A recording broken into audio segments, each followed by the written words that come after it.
Chandrababu London పర్యటన ముగించుకొని వచ్చిన తర్వాత కూటమి పార్టీ దూకుడు పెంచిందని చెప్పుకోవచ్చు.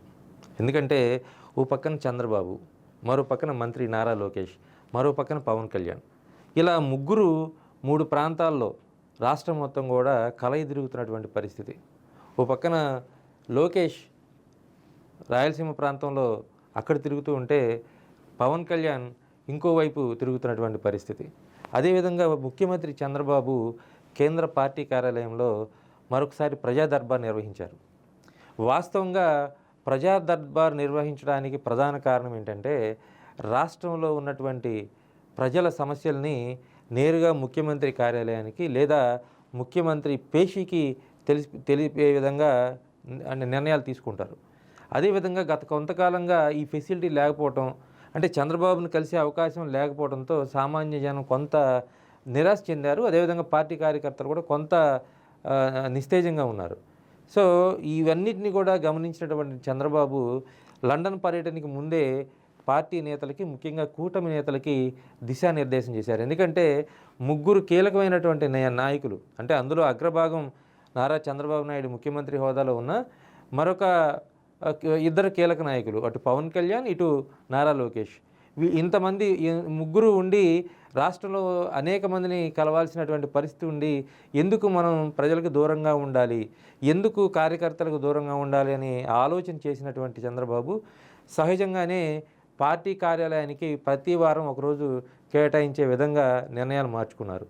అదేవిధంగా మంత్రి నారా లోకేష్ని కూడా ప్రతి వారం ఒకరోజు పార్టీ కార్యాలయానికి వచ్చి ప్రజా దర్బార్ నిర్వహించాలి, కార్యకర్తలకి ప్రజలకి ఉన్నటువంటి సమస్యలు ఏమైనా సరే వాళ్ళ దృష్టిలో తీసుకొని వాళ్ళ సమస్యల పరిష్కారానికి ప్రభుత్వం పనిచేయాలి. అది ప్రభుత్వమా పార్టీ అనేది పక్కన పెడితే ముందు పార్టీ కార్యకర్తలకి ప్రజలకి అందుబాటులో ఉండాలి అనేది ప్రధానంగా తీసుకున్నటువంటి నిర్ణయం. అందులో భాగంగా గడిచిన మంగళవారం మనం కానీ చూసుకున్నట్లయితే నారా లోకేష్ నిర్వహించినటువంటి ప్రజా దర్బార్కి అనూహ్య స్పందన వచ్చిందంటే రాష్ట్ర వ్యాప్తంగా ఉన్నటువంటి చాలామంది బాధితులు, చాలామంది తమ కోరికల చిట్టా తీసుకొచ్చేవాళ్ళు, వాళ్ళంతా కూడా దాదాపు 5,000 మందికి పైగా టీడీపీ కేంద్ర కార్యాలయానికి వచ్చారు. ఈరోజు చూసుకుంటే ఈరోజు కూడా చంద్రబాబు ప్రతి శనివారం చంద్రబాబు పార్టీ కేంద్ర కార్యాలయానికి రావాలి అనేది పెట్టుకున్నటువంటి నియమంగా కనిపిస్తుంది. అది కొన్ని సందర్భాల్లో సాధ్యం అవ్వకపోయినప్పుడు కూడా సాధ్యమైనంత వరకు ప్రజలకి, టీడీపీ కార్యకర్తలకి అందుబాటులో ఉండాలి వారానికి ఒకరోజు అనేది నిర్ణయం తీసుకున్నారు. సో ఈ నిర్ణయం తీసుకోవడంతో పాటు ఇప్పుడు అంటే ఓ పక్కన పరిపాలనా విభాగంలో ఉన్నటువంటి మార్పులు చేస్తూనే పార్టీని కూడా బలోపేతం చేసుకోవాలి. ఎందుకంటే పార్టీ అధికారంలోకి వచ్చిన తర్వాత చాలా జిల్లాల్లో, ముఖ్యంగా పార్లమెంటు కాన్స్టిట్యున్సీల్లో ఏవైతే ఉన్నాయో పెండింగ్ పోస్టులు ఉన్నాయి. వాటన్నిటిని కూడా ఎక్స్పెక్ట్ చేస్తున్నటువంటి కార్యకర్తలు, కేడరు, కీలకమైన నాయకులు ఒక చిన్న నిర్వేదంగా ఉన్నారు. మా పార్టీకి సంబంధించినటువంటి పదవులు ఎప్పుడు వస్తాయి, అధికార పార్టీలో ఉన్నాం కాబట్టి సహజంగా వచ్చేటువంటి ఒక ఏదైతే ఉంటుందో, ఒక చిన్న పరపతి ఏదైతే ఉంటుందో అది మేము ఉపయోగించుకోవాలి కదా అనేటువంటి ఆలోచనతో సహజంగానే ఉంటారు.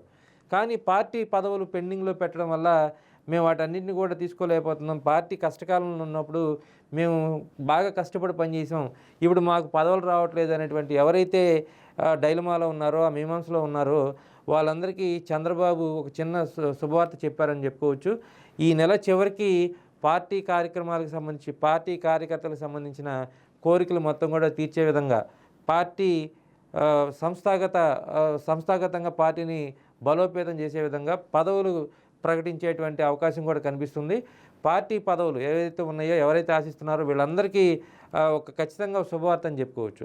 ఎందుకంటే దాని తర్వాత స్థానిక సంస్థల ఎన్నికలు కూడా ఉంటాయి.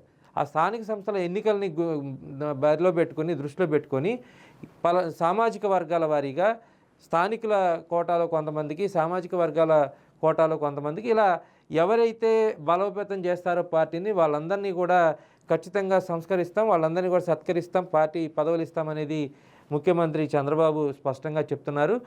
అదేవిధంగా పార్టీ కార్యక్రమాలకి సంబంధించి పార్టీ కార్యకర్తలకి, నాయకులు అనునిత్యం అందుబాటులో ఉంటారు. అదేవిధంగా పరిపాలనకు సంబంధించి కూడా మంత్రులు, ఎమ్మెల్యేల సహకారం పూర్తి స్థాయిలో కావాలని చెప్తున్నారు. ఈ నేపథ్యంలోనే ఓ పక్కన పరిపాలన, మరో పక్కన పార్టీ వ్యవహారాలని చంద్రబాబు చాలా దూకుడుగా తీసుకువెళ్ళబోతున్నారు.